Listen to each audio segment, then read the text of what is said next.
So many books, so little time. Put this on silent.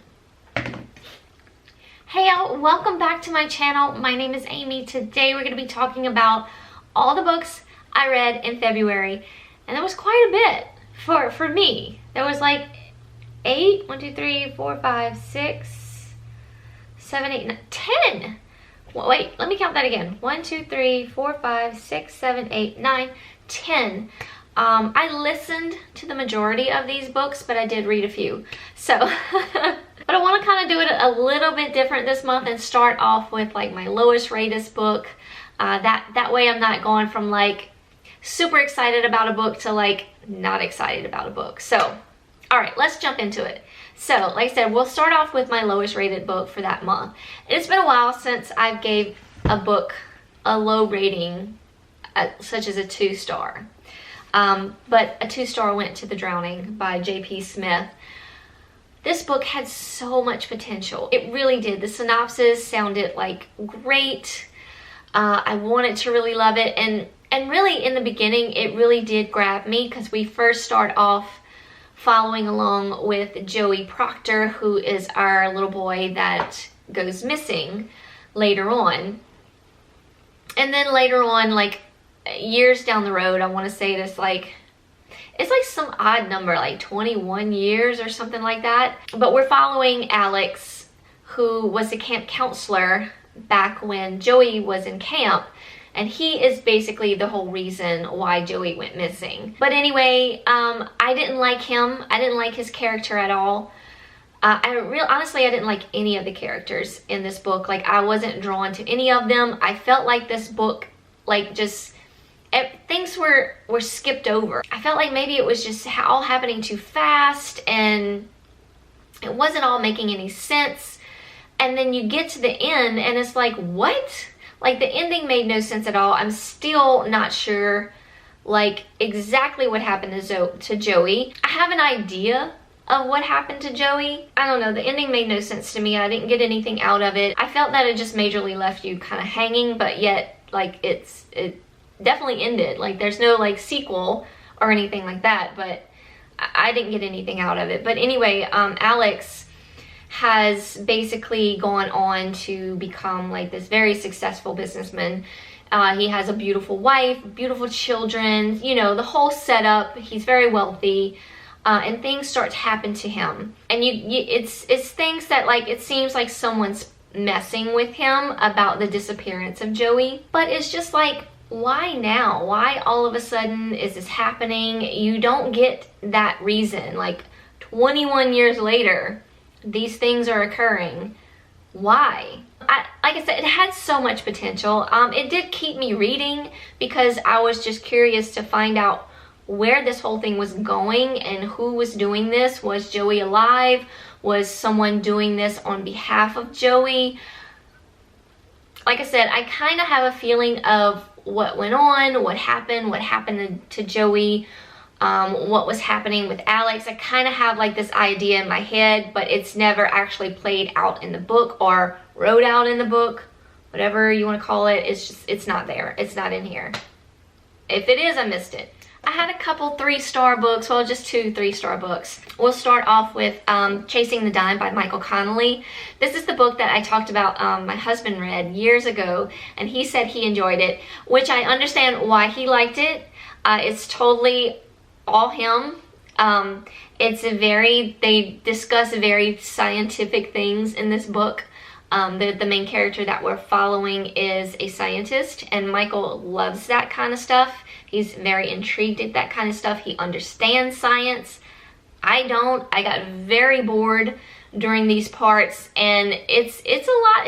It's a good bit of the book, because our main character is a scientist, so he owns his own company, and he's chasing the dime basically. But anyway, our main character is Henry Price. He gets a new cell phone for some reason. I don't really particularly remember why, but this number happens to belong, or used to belong, to another person, a young woman named Lily. Yes, Lily. He gets a lot of male callers asking for Lily. So he goes on to investigate who this Lily person is. he gets sort of drawn into it, and it just he kind of sort of becomes obsessed with finding out who Lily is and what happened to her. So that part was really interesting to me. I really enjoyed the investigation of Lily and who she was and what it all meant to Henry, because there's a little bit of, you get a little bit of Henry's past that sort of makes him want to find Lily and maybe hopefully help her. So yeah, so there is a meaning to why he's doing this, but he also sort of gets obsessed with it. Like I said, those parts were very interesting. I really did like that aspect of the book, but as far as like all the explaining of his company and all that other stuff, I really wasn't into it. But other than that, I mean, it really was good. A 3-star really, I mean, that doesn't mean that I didn't like it. It just means that I wasn't like that invested in it. Some parts maybe have been boring to me, like in this book. But anyway, yeah, I mean, it was okay. If you like sort of scientific information, this book could probably be for you. Like I say, other than that, I really enjoyed all the other aspects of the book. I did listen to this on audio, and the narration was very good. I also gave Here to Stay 3 stars. This is by Mark Edwards. I read this on my Kindle app. I actually read this part of Disney. I finished it when I got home because I kind of got, I guess you could say, kind of got bored with it. I don't know. I got not bored. I got irritated with it. I sort of figured out like what was going on, what was happening to our main character and his love interest, what was happening with her and her motives. I sort of figured it out early on, and that really annoyed me. It didn't annoy me that I figured it out, but the fact that I knew what she was doing to our main character, I despised her. It made me not like her, and it made me not want to read about her. Otherwise, I liked the story. I liked how it was written, and a lot of people have gave this higher ratings than me. I just did not like what was happening to our main character. It just got me very, very annoyed. But anyway, our main character is Elliot, and he has made a life for himself. He's grown up as sort of an orphan. I think his parents died when he was younger. But he himself, I believe, is also a scientist. But we don't like sort of dwell on that part of the story. There, it's just known, you know, that he's a scientist. I think he owns like his own like web business or something like that. He volunteers to teach students about science at this community. He's a very loving character. I really liked him. He built his dream home from the ground up, and then one day he meets Gemma, and they fall in love very quickly and become married and all that good stuff. She moves in with him, and then her parents end up coming to stay with them, and it's only supposed to be for a little while until they find like their own place to live. They're coming from wherever, I don't really remember, but then they overstay their welcome. And they're not all who they seem to be, or they're not who Elliot thought they were. He starts to unravel the mystery of Gemma's family and the mystery of Gemma. Like I said, from the beginning, I really knew Gemma's motives and what she was doing. And even though she did sort of redeem herself, maybe, I just got really annoyed at the story and where it was going and what she was doing. But anyway, other than that, of my annoyance, it was a very good story. I do recommend it. The writing was very well done. It was a good story. I just got annoyed with it, that's all. Now I have 3 4-star books to talk to you about. We'll start off with Nora Roberts' The Obsession. This was part of the Thriller-a-thon, as well as The Drowning was part of the Thriller-a-thon. I do have vlogs on that. I'll have them linked down below if you want to check those out. So Nora Roberts, The Obsession. This was really good, 4 stars. I enjoyed it. It's your typical Nora Roberts. It's a great mystery sort of thriller, but it's very much more romance involved, or it's character developing involved more, I guess, than say like the mystery or thriller aspect of the story. But it was still very good. I love Nora Roberts' writing. It just flows so well. She just knows how to describe her characters and their surroundings in a way that you're into it. You're still into the book. You don't get like bored at all the details that's happening, but you're really into, like, you can like vividly see what she's explaining to you, and I love that about her. So we start off following 12-year-old Naomi, and she discovers something very bad about her father. So we follow that time, and then we sort of follow a little bit of how she's growing up and how that affects her life, the life of her brother and her mother. She goes on to live with her uncle, who is her gay uncle, who has a partner. So they sort of raise her and her brother. They take in her mother as well. But our main focus on the book is like a much older Naomi. She has become sort of like a freelance photographer. She's doing very well with that. And she decides that she wants to sort of settle down, plant some roots. So she finds this home in a very small town, and she basically remodels the home and its surrounding area. And that's what I mean about all our descriptions of the town, and of the friendships that she develops in the town, the romance that develops between her and another character named Xander.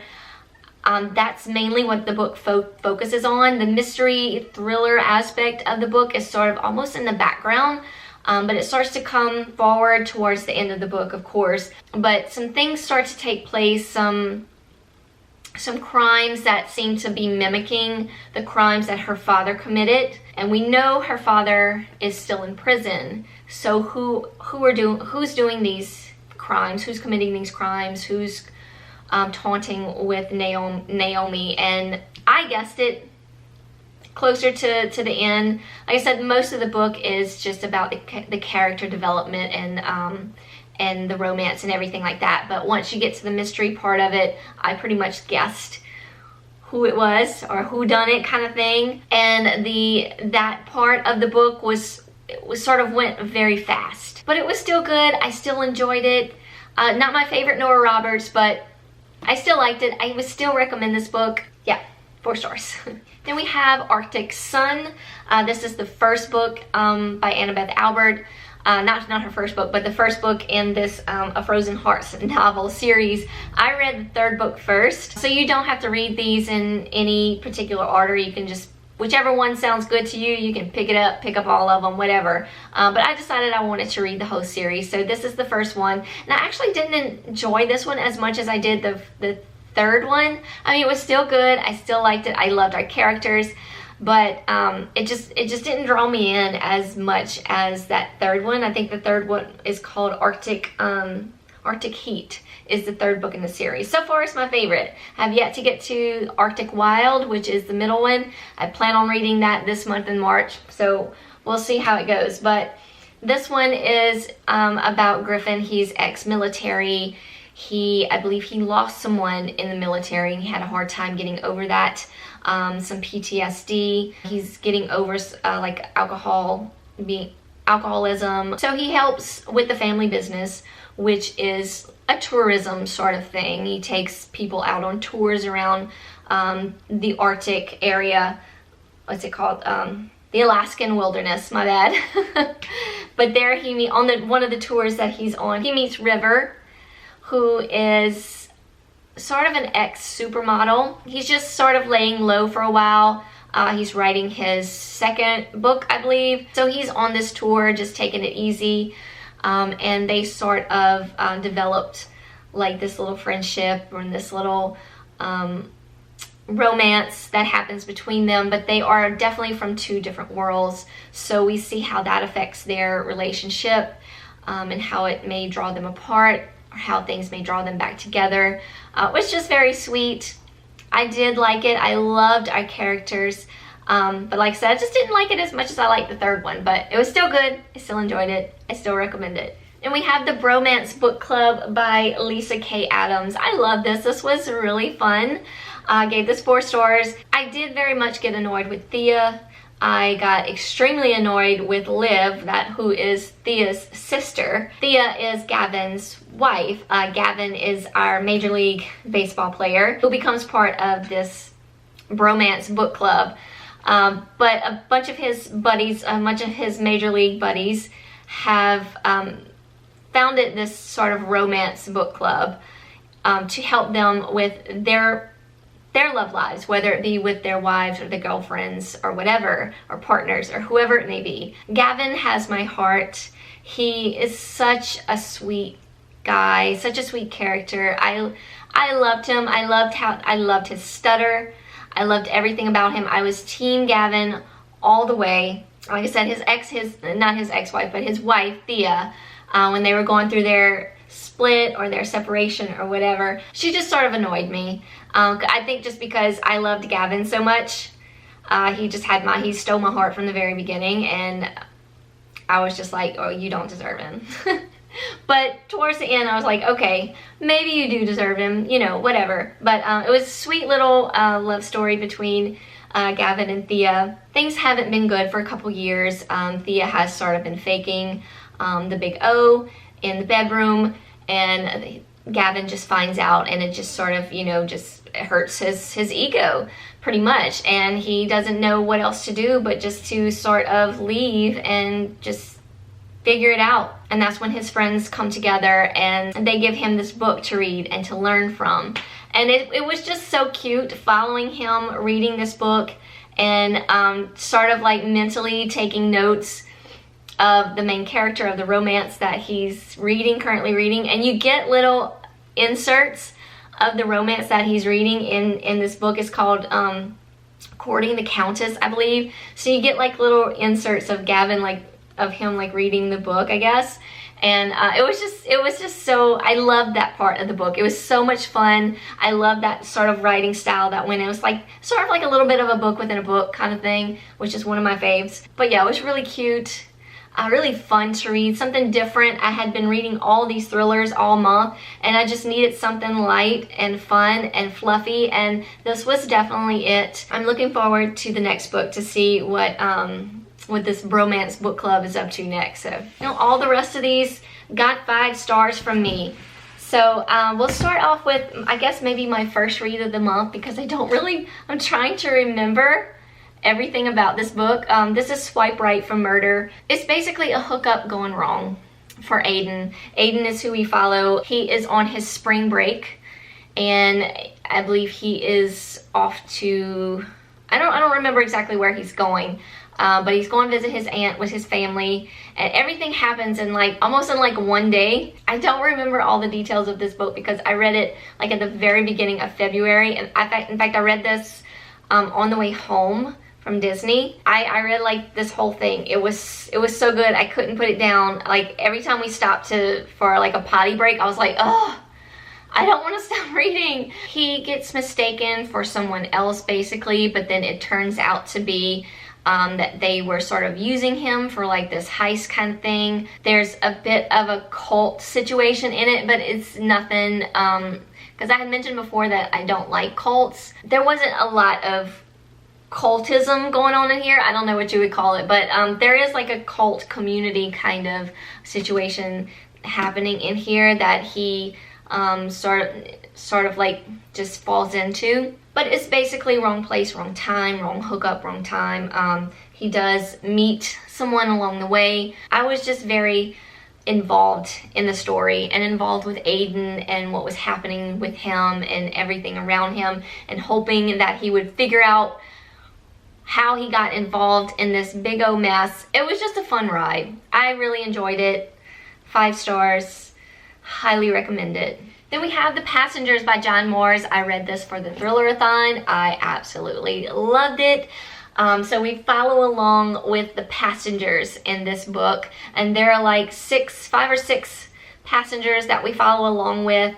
We also follow Lizzie, who is in the jury that is basically has to pick who's going to live or who's going to die in these cars. It also gets everyone out in the world involved, through social media, and you get to vote through social media of who you would want to live and who you would want to die. It's insane. It's a crazy ride.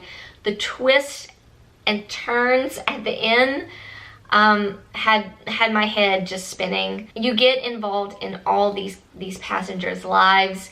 Then you have the hacker, who is the one that has hacked these self-driving cars and told these people that they are going to die. This hacker is sort of controlling the whole situation. He's controlling the jury, he's controlling the cars, and one of the passengers is actually connected to Lizzie, who is the juror that we're following.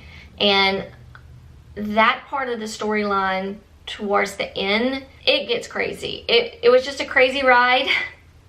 I loved it. Another good one of John Moore's. I definitely want to read more of his work. If you haven't picked this one up, definitely pick it up. Then we have The First Mistake by Sandy Jones. Love this one as well. It did start off a little slow for me at first, but right away you get a twist. Right after part one ends, it's like, what? We're following along with Alice and her best friend Beth.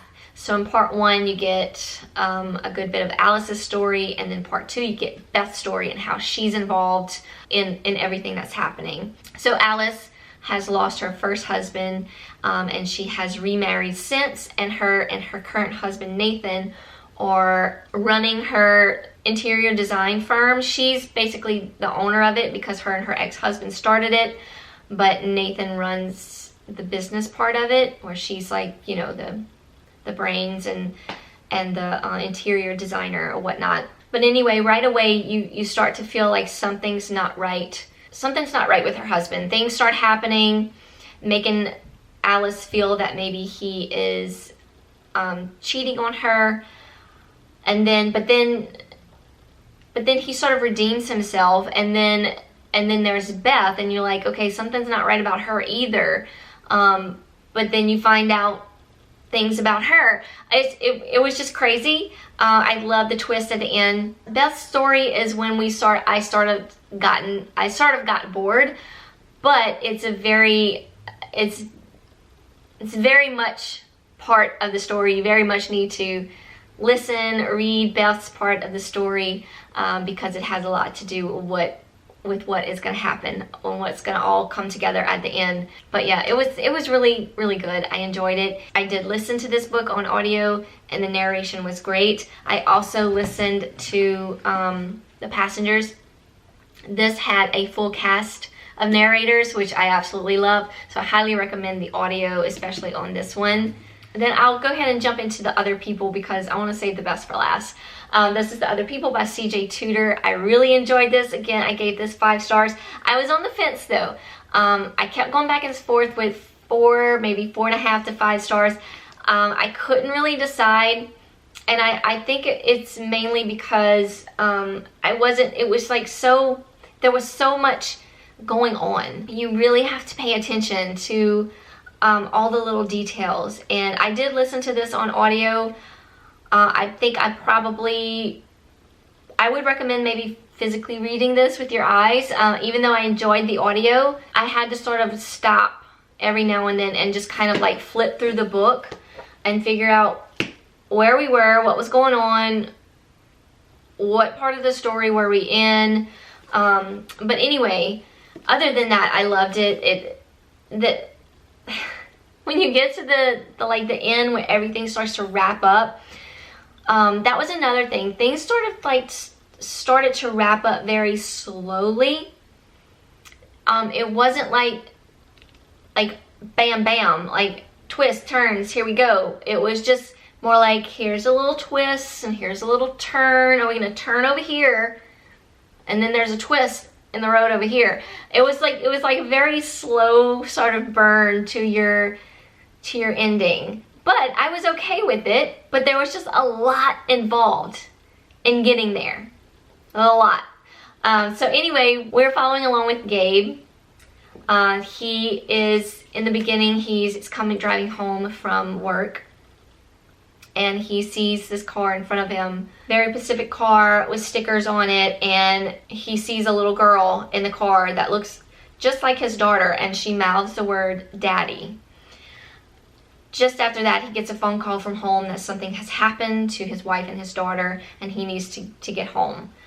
And the story sort of takes off from there, and we follow along with Gabe. He has taken this same highway or intersection, whatever it was, this road, for a year, looking for this car that he swears he saw his daughter in. If he finds this car, maybe he can find some clues to where his daughter may be, if she's still alive. And then we also follow along with Fran and her daughter. Is her daughter named Alice as well? Like that's so, yeah, it's her daughter Alice as well. So many Alices in this wrap up, but yes, we follow Fran and her daughter Alice. She is running from something. She's pretty much running from the other people. But what the other people are is they are people that come together to get revenge on other people that have done them wrong. And they provide this service for other people. Does that make sense? You can go on the dark web to find them. Not really, but in the book, that's where you find them, and you sort of tell them what you want, and then you just wait for them to ask you for a favor in return, and you don't know what it's going to be. But anyway, Fran and her daughter Alice are running from the other people, so you follow along with them and their journey, and then Gabe with trying to find this car and his daughter. There's such a twist with Gabe's story. I loved it. I loved how Fran and Alice's story came together with Gabe. There's also a little bit of paranormal activity in here. I loved that part of the book. Just like I said, there's just so much going on in here. You really have to pay attention to all the little details, especially towards the end. Even though it's like a slow burn to get to that ending of the twists and the turns, you still got to pay attention because there's just a lot of information there. But so good, so worth it.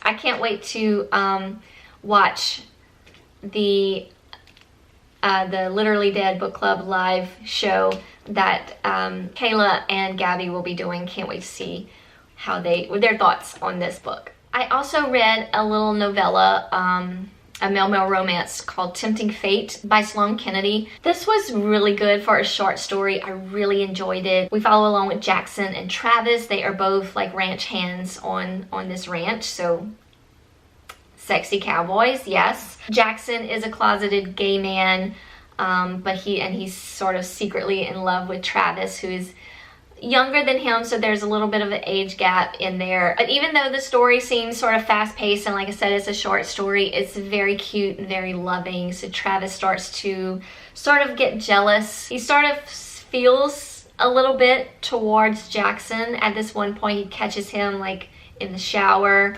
and thoughts start going through his mind, feelings start going through his mind. He's not sure what they mean, so he acts on them.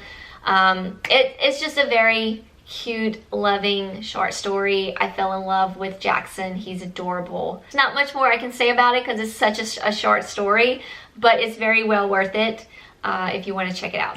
And last but not least, The Broken Girls by Simone St. James. My absolute top 5-star read for the month of February. I absolutely loved this book. This was part of the Thriller-a-thon as well. So I do have a vlog on it where I talk a little bit more in depth about this book, but this book sort of has like a little bit of a ghost story to it, which I found or recently discovered through this book that I absolutely love. That's why I was so excited when the other people had a little bit of that paranormal thing going on. And this also has 2 timelines that we're following. We're following 4 best friends in 1950, in Vermont, 1950. They are at a boarding school for girls called, what is it called? Idlewild Hall. Idlewild Hall opened up in like the early 1900s, and there is like rumor in the school circulating about a ghost called Mary Ann. So you get that part of the story in like the 1950 timeline. And then we follow Fiona in 2014, Vermont.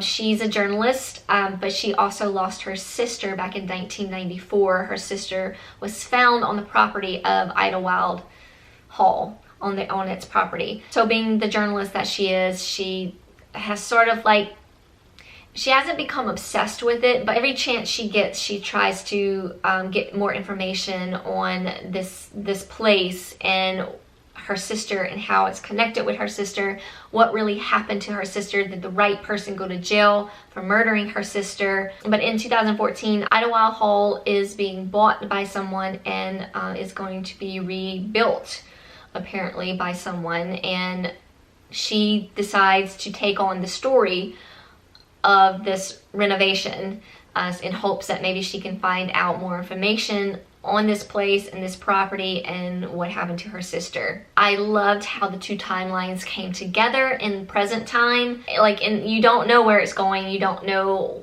where these girls' stories are going in 1950 and how they come together with what's happening in like 2014 with Fiona and her sister. I loved every minute of it. I loved all the so you follow along with all the girls, the 4 different girls. You get different sides of their story. I loved it. I can say so many good things about this book. I loved it. I can't wait to read her next book. So yeah, I think this is definitely my favorite read for February. Whew, okay, that is it, y'all. That is all the books I read in February. It actually turned out to be 12 because I had 2 Kindle reads that I didn't count with all these books that I have stacked up over here. I'd hold them up, but I know they would like fall down. But anyway, a great reading month for February with the Thriller-a-thon. Like I said, if you want to go check out my vlogs that I have for that, I'll have that link down below, as well as my last video will be linked down there for y'all as well, which is my March TBR. I've also decided to include my Amazon wish list. If y'all want to go see what books I'm wishing for on Amazon. Goodreads is down there, Instagram, Twitter, you know, all those good things. So come follow along with me there. And as always, thank y'all so much for watching, and I will see y'all in my next video. Bye, y'all.